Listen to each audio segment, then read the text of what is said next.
Emmanuel, peut-on parler de séisme politique en Turquie ?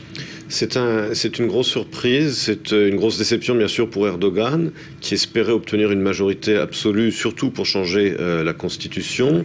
Il voulait en fait faire un changement constitutionnel pour transformer la présidence turque d'une présidence symbolique à une présidence à la française, et ça, il ne peut plus le faire.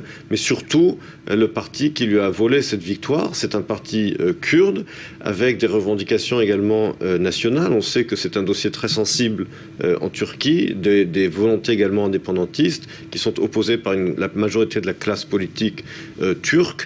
Et donc il s'agit là effectivement, oui, je pense, d'un séisme politique. Alors très concrètement, que veut ce parti? Que va-t-il réaliser avec 80 députés au Parlement désormais?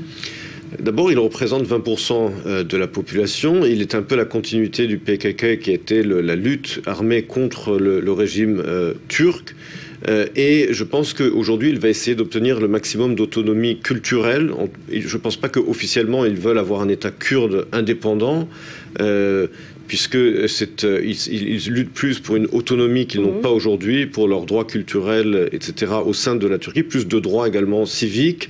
Mais il n'est pas sûr qu'ils arrivent à l'obtenir, puisque comme on l'a vu dans votre reportage, c'est une arme à double tranchant. C'est-à-dire que si le nouveau gouvernement est formé avec d'autres formations politiques, eh bien, ils seront dans l'opposition. Donc, il n'est pas sûr du tout qu'ils parviennent à faire avancer leur agenda.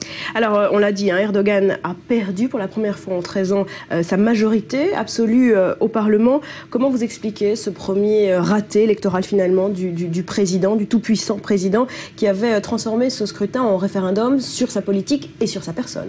Eh bien, je pense que justement, ça s'est retourné contre lui, parce que de plus en plus de Kurdes commencent à s'inquiéter de sa dérive autoritaire, de sa lutte contre les journalistes, contre les libertés individuelles. Et cette dérive autoritaire, finalement, s'est retournée contre lui. Vous savez, transformer des élections en référendum lorsqu'on est au pouvoir depuis plus de 10 ans, si même De Gaulle avait perdu son référendum en 69, alors il faut faire très attention avec ce genre de tactique.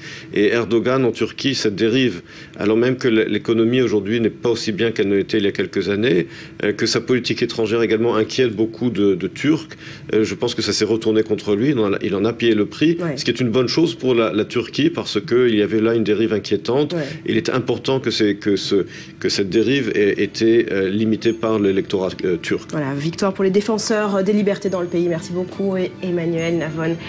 On se quitte.